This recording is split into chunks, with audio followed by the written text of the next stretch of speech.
The text message arrived at 9:47 a.m, right as I was preparing for a client presentation. Family meeting at Mum's, 2 p.m, important. No discussion, no room for negotiation. Classic idler. My name is Erin, and I've spent 34 years being the family safety net. The reliable one. The good daughter. The yes woman. I called Blair from the parking lot outside my mother's Tudor-style house, 15 minutes early as always. They're going to ask something big, I told her. I can feel it. Then say no, Blair said, like it was the easiest thing in the world. You're a marketing executive, not a sacrificial lamb. If only it were that simple. Inside, they were already seated around the dining room table, Mom, Isla, and Dominic. Dad's empty chair loomed at the head of the table like a prop in a stage play. The air smelled of Mom's signature lavender potpourri, masking something darker underneath. Sweetheart, Mum said, rising to kiss my cheek. Her pearl necklace caught the afternoon light. We were just discussing Dad's situation. I took my usual seat, the wobbly chair no one else would claim. What situation? Dominic cleared his throat, straightening his designer tie. Dad's Alzheimer's is progressing faster than expected. The doctor says he needs full-time care.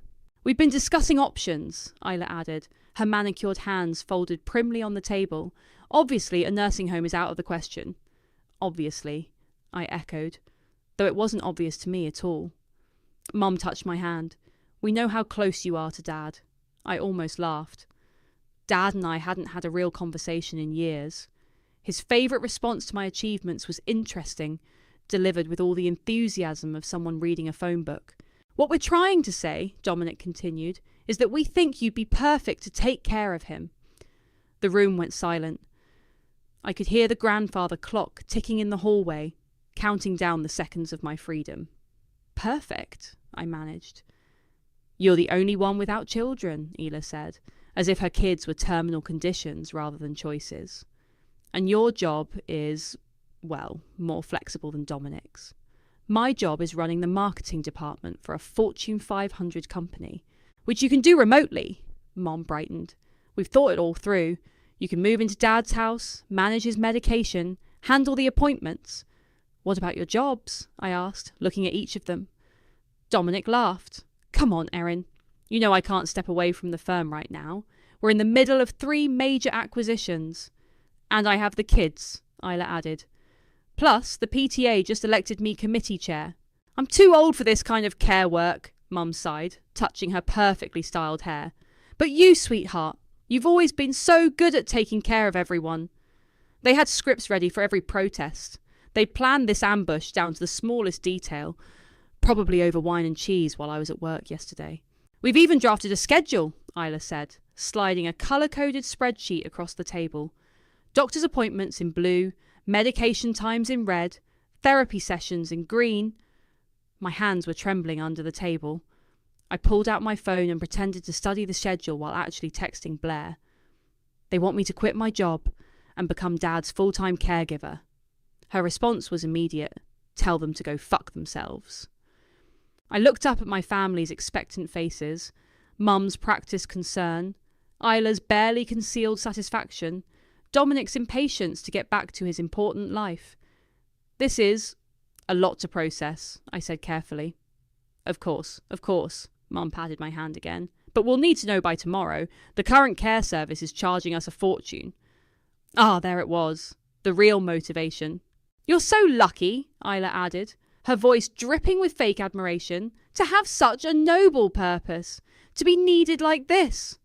I stood up, my chair scraping against the hardwood floor. I need some air. Nobody followed me onto the back porch. They didn't need to, they thought they had me. Through the window, I could see them congratulating each other, probably already calculating their savings. I watched a cardinal land on Mom's prized rose bush, its red feathers bright against the pale blooms. Something shifted inside me, like a key turning in a lock. For the first time, I saw my family clearly, not as the authority figures they pretended to be, but as entitled actors in a play I never agreed to perform in. My phone buzzed with another text from Blair. Whatever you're thinking of doing, I've got your back. I smiled, watching the cardinal fly away. They wanted an answer by tomorrow, fine. But it wouldn't be the one they expected, not this time, not ever again. You're doing what? Blair nearly spat out her coffee across my kitchen table. It was 7 a.m, and I'd just outlined my plan. Playing along, I said, sliding my laptop around to show her the spreadsheet I'd made. See? I've already found 3 premium care agencies. I'm meeting with the best one today. While pretending you're going to do it yourself? Blair's eyes widened. That's actually brilliant, and slightly terrifying. I took another sip of coffee. I learned from the best manipulators in the business. My phone buzzed. Isla. Have you told work yet? Mum's worried. Of course she was. I texted back. Meeting with HR at 10. Everything's under control. What I didn't tell her was that my meeting wasn't with HR, but with Terrell Shepherd, Director of Elite Care Services. I'd researched him thoroughly. His agency had the highest ratings and specialised in Alzheimer's care. Your family's going to lose it, Blair said, watching me gather my things. Like, nuclear level lose it. Good. The agency's office was modern and welcoming, with none of the clinical sterility I'd expected. Terrell stood to greet me, his handshake firm and professional. Ms. Bailey, he said, gesturing to a chair, your situation isn't unusual. Many families try to burden one member with full-time care responsibilities. They expect me to start next Monday, I said, pulling out my documents. Can you be ready by then? He reviewed my father's medical records, nodding. We can provide 24/7 care, including medical supervision, therapy, and social engagement activities. But the cost... I've seen the rates, I interrupted, sliding over a cashier's cheque. This covers the first 3 months. I've also arranged automatic payments after that. Terrell raised an eyebrow. Usually, families want to split these costs. They will, eventually. They just don't know it yet. Back at work, I met with my actual boss, Sarah. She'd been dreading this conversation. I could tell by how she'd been avoiding eye contact all week. I need to request a sabbatical, I said, before she could speak. 3 months? 3 months? She looked relieved. Your mother said something about you leaving permanently. I smiled. Mum says a lot of things. 3 months we can handle. You've got enough vacation saved up to cover half of it. Perfect. Everything was falling into place. That evening, Isla invited herself over to help me pack. She stood in my bedroom doorway, watching me fold clothes into boxes. It's so brave what you're doing, she said, not offering to help. I don't know how you do it. Practice, I replied, thinking of all the times I'd covered for her, babysat her kids, taken her shifts with Dad. Will you keep your apartment? Haven't decided. Another lie. I'd already renewed my lease. My phone rang. Dominic. Hey sis, quick question about Dad's finances. Since you'll be handling everything, we should probably give you access to his accounts. Already taken care of, I said smoothly. I met with his lawyer today. What I'd actually done was ensure Dad's accounts could only be accessed with multiple signatures, including mine. No more convenient ATM withdrawals for Dominic's emergency business expenses. Later that night, I met Terrell at Dad's house to do a walkthrough. He took detailed notes while I showed him Dad's routine, medication schedule, and particular quirks. He likes classical music in the mornings, I explained, and he'll only eat soup if it's in the blue bowl. We'll make sure he maintains his routines, Terrell assured me. We'll be here Monday at 9 a.m. sharp. Perfect. That's when I'm supposed to move in. He gave me a long look. You know they'll try to contact you. Let them. I handed him a sealed envelope. This contains legal documentation showing I've arranged and paid for professional care, plus a letter explaining my decision. Open it after they've had their meltdown. Back home, I found an email from Mum. Darling, we're so proud of you for stepping up. We're planning a special dinner Sunday night to celebrate your sacrifice. I forwarded it to Blair with 3 laughing emojis. You're really doing this? She texted back. No second thoughts? I looked around my apartment, at the career awards on my walls, the photos of friends I'd neglected for family obligations, the life I'd built despite their constant demands. They think they're getting their sacrificial lamb, I typed back, but this sheep is done being slaughtered. My phone lit up with another text from Isla. Don't forget to pack Dad's medication chart. Can't wait to see you settled in on Monday. I smiled at my perfectly packed suitcase, ready for a very different destination than they expected. Everything's ready, I replied. Monday will be unforgettable. Mum outdid herself for my farewell dinner. The dining room looked like a magazine spread, her best china, crystal glasses, even fresh flowers. The performative gratitude was suffocating. To Erin, Dominic raised his wine glass, his voice practiced and smooth, who reminds us what family truly means. I lifted my glass, wondering if they'd still be toasting me tomorrow. To family? Dad sat at the head of the table, pushing his food around. Why are we celebrating? Remember Charles? Mum touched his hand. Erin's moving in to take care of you tomorrow, is she? He looked at me vaguely. That's interesting. The familiar dismissal made me grip my fork tighter. Interesting. Always just interesting. I made your favourite dessert, Mum announced, bringing out a chocolate cake. Well, I ordered it, but I remembered you loved it as a child.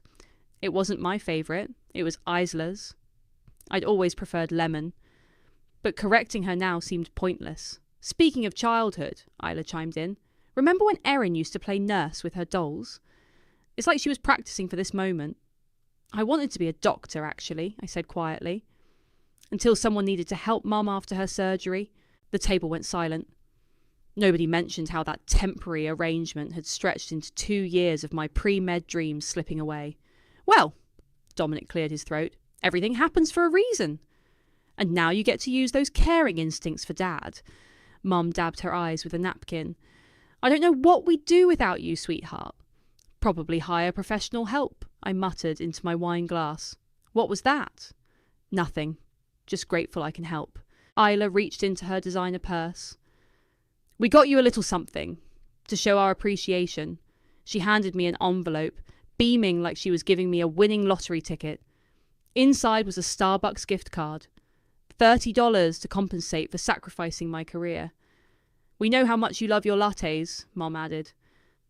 I stared at the gift card, feeling a hysterical laugh bubble up in my throat. This is unexpected. Don't spend it all at once, Dominic winked. Dad looked up from his untouched cake. Who are you? It's Erin, Dad. Your daughter, he frowned. The quiet one? Yes, I said, something breaking inside me. The quiet one who always waited for you to speak first. Have you figured out what to do with your apartment? Mum asked quickly, changing the subject. Everything's taken care of. And your plants? Isla added. I could take them, add them to my garden. Of course she could. Isla had been collecting my sacrifices like trophies for years. The plants are handled, I said, thinking of Blair watering them while I was away. Everything's arranged. So organised, Mom praised. I knew we could count on you. Dominic checked his Rolex. I should head out. Big meeting tomorrow. Of course, Mom nodded. Isla, don't you have that PTA thing? Oh yes. Almost forgot. They were already standing, gathering their things, their duty done. One last dinner to cement their roles as the supportive family, before leaving me to handle everything alone. Isla hugged me tight. Call if you need anything. Well, text first. You know how busy it gets with the kids. Sure, I smiled. I know exactly how busy you get. Mum pressed another kiss to my cheek. We'll check in tomorrow once you're settled. Can't wait. Dominic clapped my shoulder. You're doing the right thing, sis. Dad's lucky to have you. One by one, they left, their expensive cars pulling away from the curb, returning to their carefully preserved lives. Only Dad remained at the table, staring at his cake. Would you like me to wrap that up? I asked him. He looked at me with sudden clarity. You were always watching, weren't you?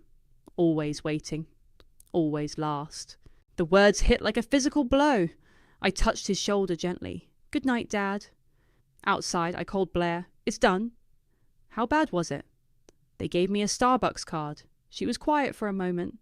Please tell me you're not having second thoughts. I looked back at the house, at Mom cleaning up inside, at Dad still sitting at the table, at the life they'd planned for me without asking. No second thoughts. My flight's at 8 a.m. tomorrow. Did you get the letter I left for you to mail? Already in my bag. I'll send it exactly 1 week after you're gone. I got into my car, looking at the gift card one last time before tossing it in the trash. They think tonight was their goodbye dinner. They don't realise it was mine. Get some sleep, Blair said softly. Tomorrow you start living for yourself. I drove home through familiar streets, past the hospital where I'd once dreamed of working, past the life they'd chosen for me, toward the one I was choosing for myself. My alarm went off at 5 a.m, but I was already awake. Blair picked me up in her SUV, the pre-dawn streets empty and quiet. "Ready?" she asked, helping me load my suitcase. "I've been ready for 34 years. The airport was starting to buzz with early morning travellers. I checked my phone. No messages yet. They were probably still sleeping, dreaming of their perfectly orchestrated plan. "Text me when you land," Blair said, hugging me tight. "And don't you dare feel guilty. The only thing I feel is free." At exactly 9 a.m, as my plane taxied down the runway, Terrell and his team arrived at Dad's house. I'd paid extra for their best staff, knowing my family would be there waiting. I wished I could see their faces.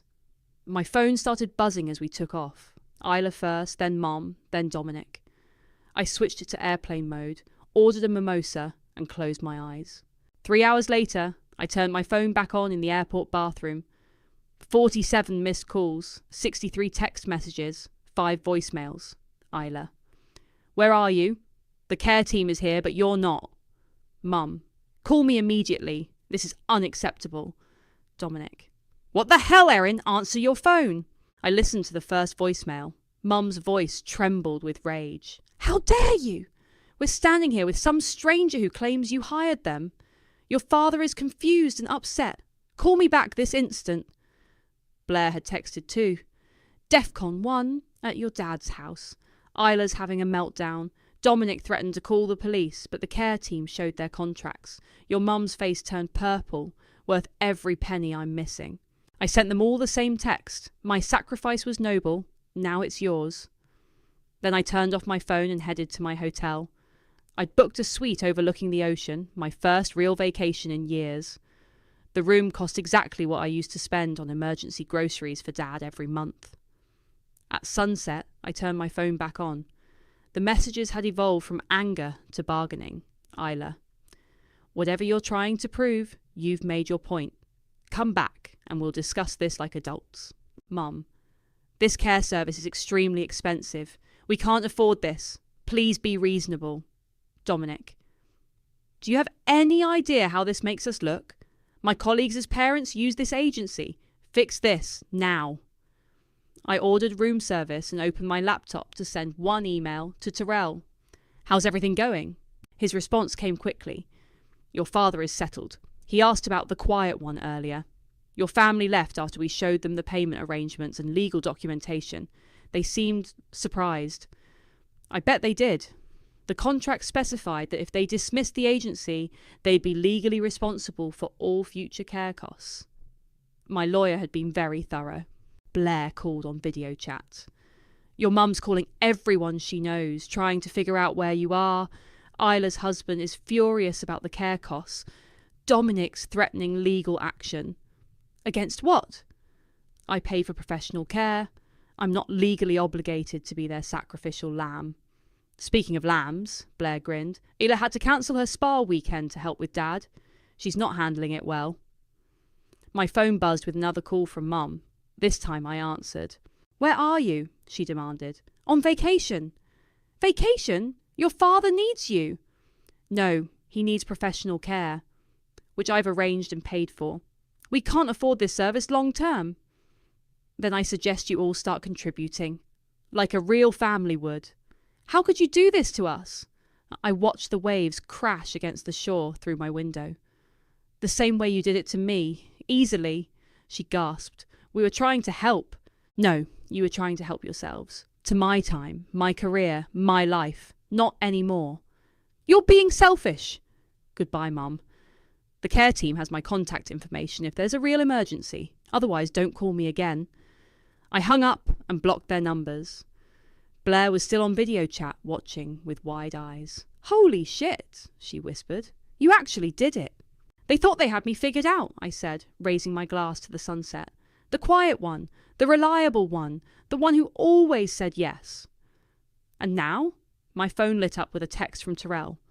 "Your father just had dinner. He said the soup was perfect. We used the blue bowl." I smiled, feeling lighter than I had in years.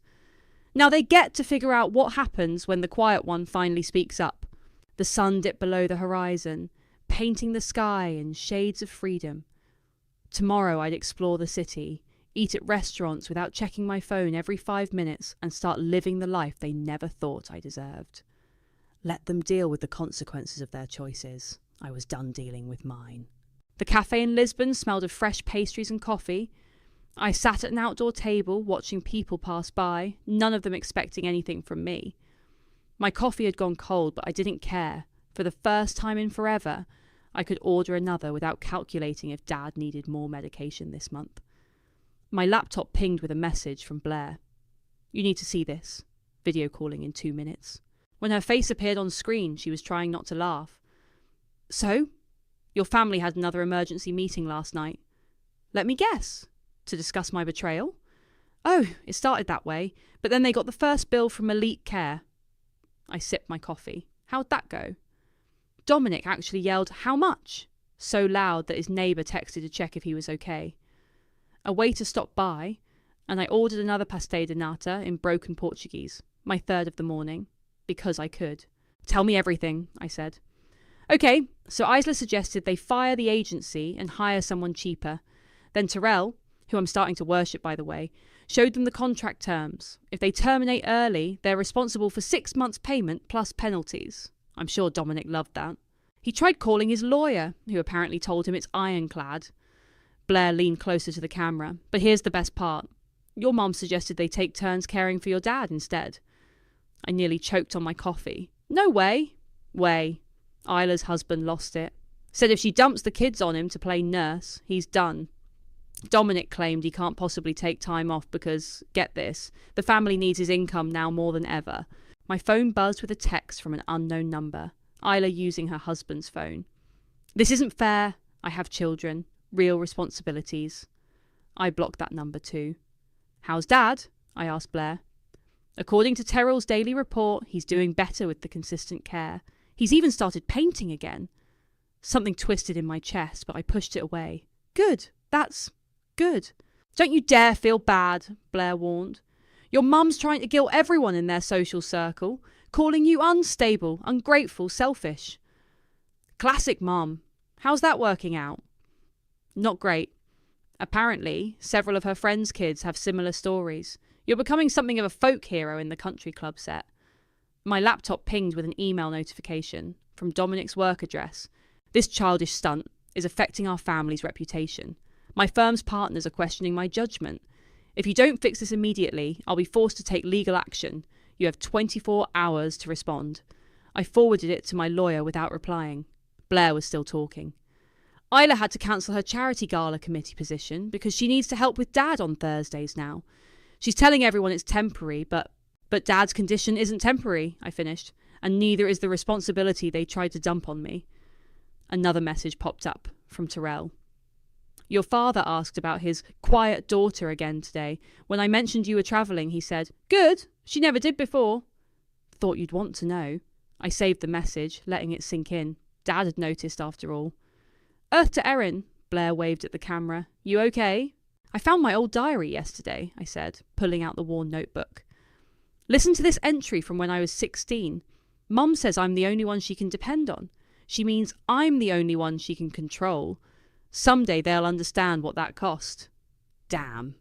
Teenage you was deep. Teenage me was right." I closed the diary. They're learning now. My phone lit up with a series of notifications. Isla had posted on social media. Family is about sacrifice and duty. Some people never learn that lesson. The comments were not what she'd expected. "Didn't you make your sister cancel med school to take care of your mum?" Pretty sure duty means everyone pitches in, not just one person. "Sounds like someone's mad their free childcare escaped." Blair snorted. She deleted it after 10 minutes, but screenshots are forever.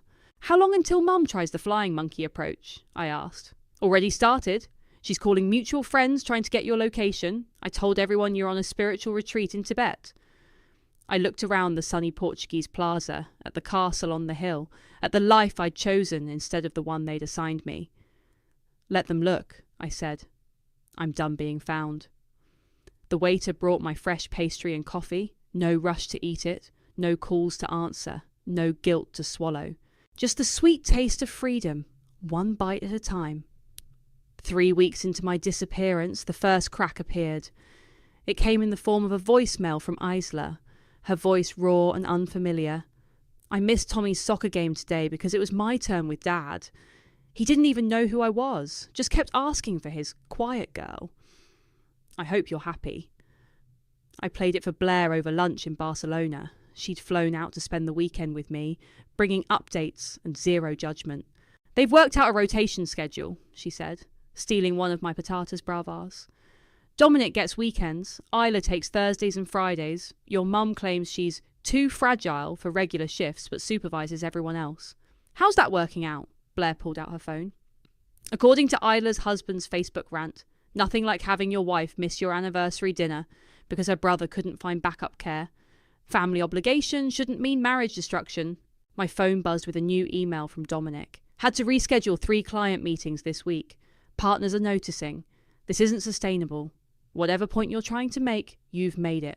Time to come home and fix this mess. Fix this mess, I repeated. Like I'm the cleaning service they call when things get dirty. Oh, speaking of cleaning, Blair grinned. Your mum tried to hire her usual housekeeper to help with Dad. Guess what the housekeeper said? Tell me. That she's not qualified for medical care, and maybe they should have thought about that before driving away the daughter who was. I laughed so hard I nearly knocked over my sangria. Please tell me someone recorded that. Better. It was during the garden club meeting. Half the town knows by now. Another voicemail notification popped up, Isla again. Mum's having anxiety attacks. Dominic's drinking more. Dad asked for you at dinner and I didn't know what to say. Is that what you wanted? To punish us? I deleted it without responding. Blair watched me carefully. You okay? They're not used to consequences, I said. Neither am I. My laptop pinged with Terrell's daily report. Your father's art therapy is showing progress. He's painted 3 seascapes this week. Also, your sister arrived late again and left early. Your brother cancelled his Sunday shift. Would you like us to arrange additional professional coverage? I replied immediately. Yes. Bill it to the family account. Blair whistled. That's going to hurt them. Less than they hurt me. My phone lit up with a text from Mom, sent to all 3 of us. Family meeting tonight. Mandatory. We need to discuss this situation. Dominic. Can't. Client dinner. Sila. The kids have a recital. Mom. Mandatory means mandatory 7 p.m.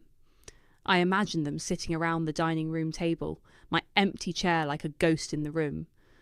Blair's phone buzzed with an update from her source, Mum's neighbour who lived for drama. They're screaming at each other, Blair read. Dominic just said he's losing accounts because he's distracted. Isla threw a wine glass. Your mum's crying about her reputation at church. Any mention of Dad's actual care? Oh, wait, yeah. Apparently, Isla suggested moving him to a more affordable facility. Dominic shot that down fast, said it would look worse than the current situation. Always about appearances. A new email arrived from Terrell. Your mother asked about reducing services to cut costs. I reminded her of the contract terms and mentioned that inconsistent family coverage would require additional professional hours. She seemed displeased. I forwarded the email to my lawyer just in case. Blair's phone buzzed again. Update. Isla's husband just showed up at the family meeting. He's demanding she choose between Dad's care and their marriage. Dominic called him selfish. Your mum's having another anxiety attack. They're imploding, I said quietly.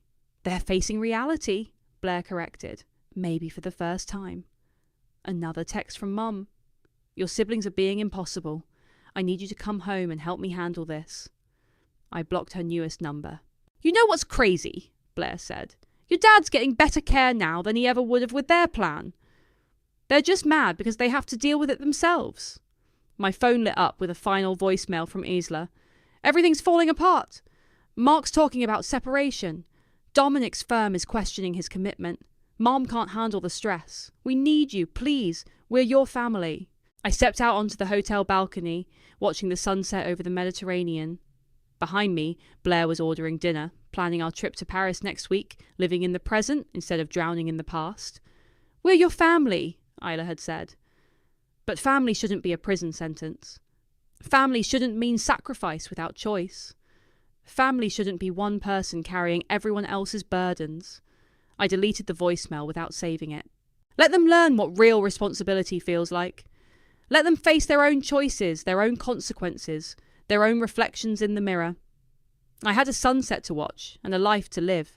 The cafe in Paris had perfect Wi-Fi, which made posting my story that much easier. I'd been writing it piece by piece, a digital confession titled How They Broke Me, the Family That Ate Its Own.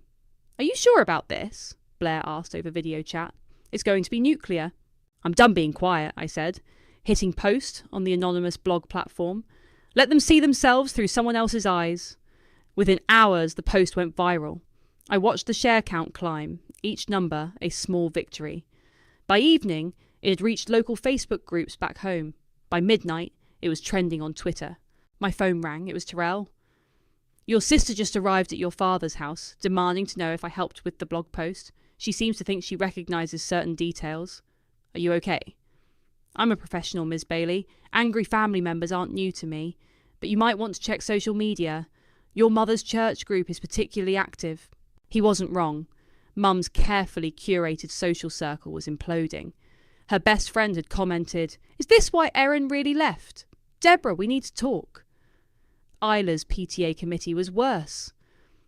"In light of recent events, perhaps new leadership would better reflect our values of family and compassion." Blair texted. "Dominic's firm is doing damage control. Apparently, forcing your sister to sacrifice her career while building your own doesn't align with their family-friendly image." I opened my burner email account and found dozens of messages from strangers. "Thank you for writing this." I thought I was the only one. "Just sent this to my family, who expects me to quit my job to care for my mum.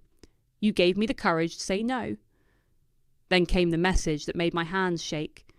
"Your story deserves a bigger platform. I'm an editor at The Atlantic. Would you consider expanding this into a feature piece?" Blair called immediately. "Did you see?" I saw. "Are you going to do it?" I looked out my hotel window at the Parisian streets below. They made me invisible. Maybe it's time to be seen. My phone exploded with notifications.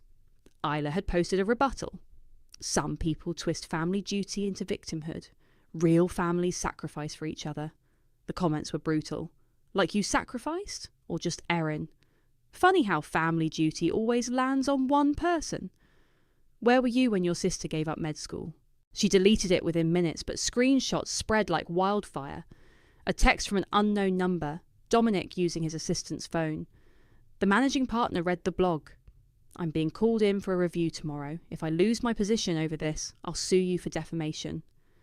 I forwarded it to my lawyer with one word. "Thoughts?" Her response: "Let him try. Truth is an absolute defence." Blair sent another update. Isla's husband moved out. He posted that he won't let his kids grow up thinking exploitation is love. Mum tried a different approach, posting a carefully worded statement. "Families face challenges differently. We only wanted what was best for everyone." The replies were immediate. "Best for whom?" "Did you ask Erin what she wanted?" "My mother pulled the same manipulation. Haven't spoken to her in 5 years. I received another email from Terrell. Your father read the blog post during art therapy. He said, 'The quiet one finally shouted.' Then he painted this." Attached was a photo of a painting, a small boat sailing away from a dark shore.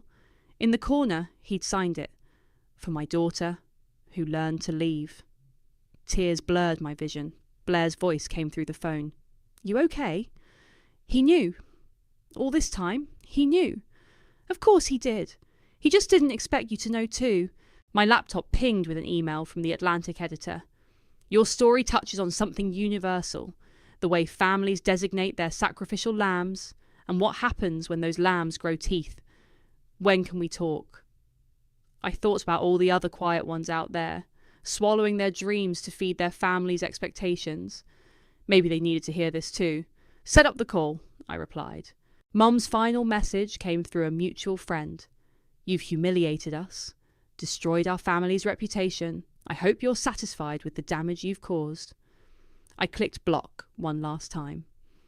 Blair's voice was gentle. "Any regrets?"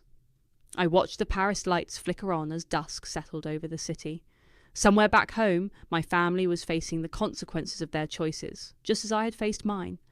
The difference was I had chosen my consequences. They had earned theirs. "No regrets," I said. "Just freedom." "To freedom?" Blair raised her wine glass through the screen, and to quiet girls who learned to roar. I lifted my glass to the setting sun, to Dad's painting, to every person who needed permission to break free. Sometimes the loudest truth comes from the quietest voice. And mine was just getting started. The Atlantic article went live on a Tuesday morning. I read it from a quiet apartment in Barcelona, my new home base. The piece was raw, honest, and hit like a thunderbolt. The designated daughter, breaking free from family obligation. Blair called before I'd finished my first coffee. It's everywhere.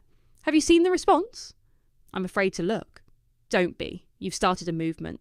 My inbox was flooded with messages from readers, each one a mirror of my own story.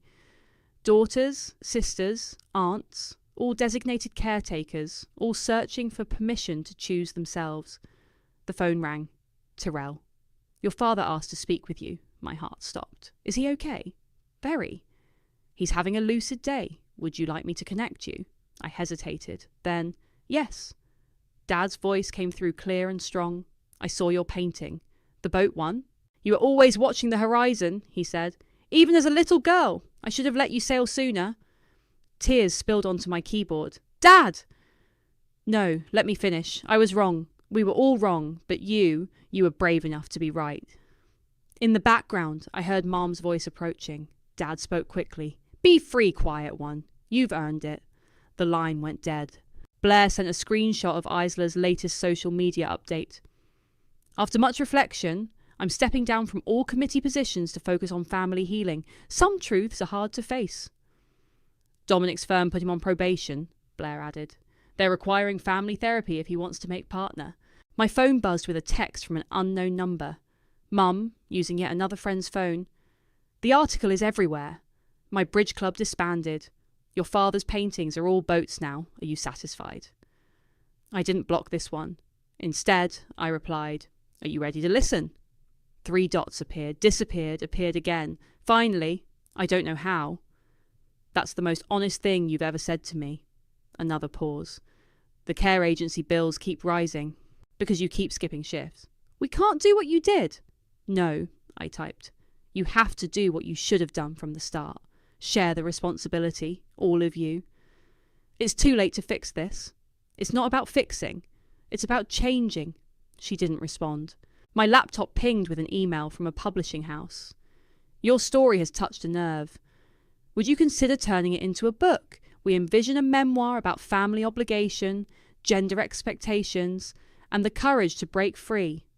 Blair called again. Did you see? Your article sparked a whole Twitter thread about designated daughters in different cultures. It's going global. I never meant to start a revolution. Sometimes the revolution starts itself. You just opened the door. Tyrell's daily update arrived. Your father completed another painting today. He's calling it The Wake. It shows a ship's trail in the water with multiple smaller boats following its path. Attached was a photo. Dad's technique was shaky, but the message was clear. One break for freedom inspires others to follow. My phone lit up with a text from Isla. Mark moved back in. We're in counselling. I told the kids why Aunt Erin left. My daughter asked if I would have done the same to her. I couldn't answer. I saved the message, but didn't respond. Some questions need to be answered in the mirror. Blair's voice was soft through the phone. You know what's beautiful? You didn't just free yourself. You freed them too. They just don't know it yet. Outside my window, Barcelona hummed with life. My laptop showed 3 more speaking requests from women's organisations. The publishing contract waited in my inbox. Dad's painting filled my screen. Boats following boats following boats. What now? Blair asked. I looked at my passport, at the stack of blank notebooks on my desk, at the life I was building on my own terms. Now, I smiled. Now I write the next chapter. My phone buzzed one last time. A message from Tyrell. Your father asked me to tell you something. He said, the quiet one speaks for many now. Tell her we're all listening. I touched the screen, thinking of all the designated daughters out there, watching their horizons, waiting for permission to sail. Tell him I know, I replied. Tell him I finally understand why he gave me that toy boat for my 10th birthday. Some of us are born to break the waves. Blair laughed. Look who's getting poetic. Look who's getting free, I corrected. Outside, the Mediterranean stretched endless and blue. Inside, my story waited to be continued, not as the quiet one, not as the designated daughter, but as myself. Finally, completely, irrevocably, myself.